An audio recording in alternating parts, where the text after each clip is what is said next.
So by removing this and this, by pressing delete and this line and this also, we can move it with M.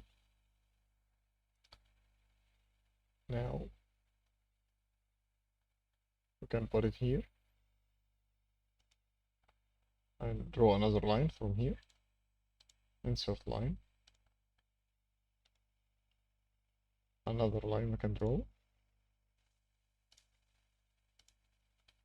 Now we can insert a circle to represent the bubble.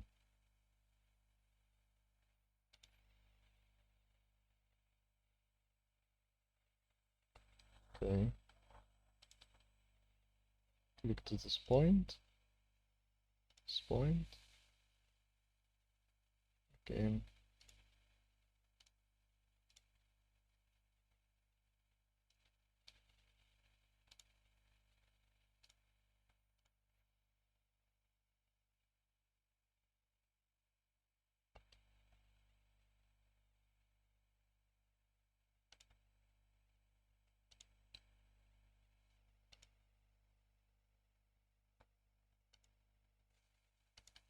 Now, bubble is inserted.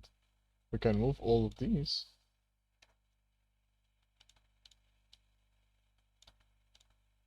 This also will be moved.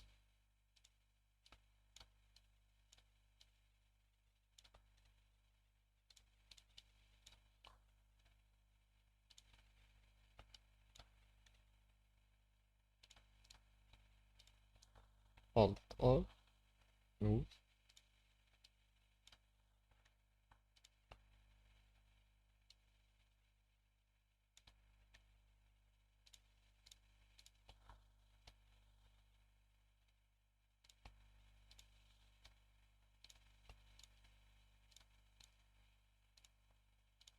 Finally,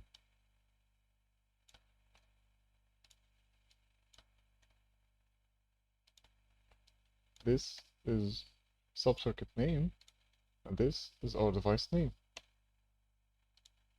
Perfect. Now we can save with Control S, yes, and we can start doing simulation by pressing this plus sign and starting a new schematic.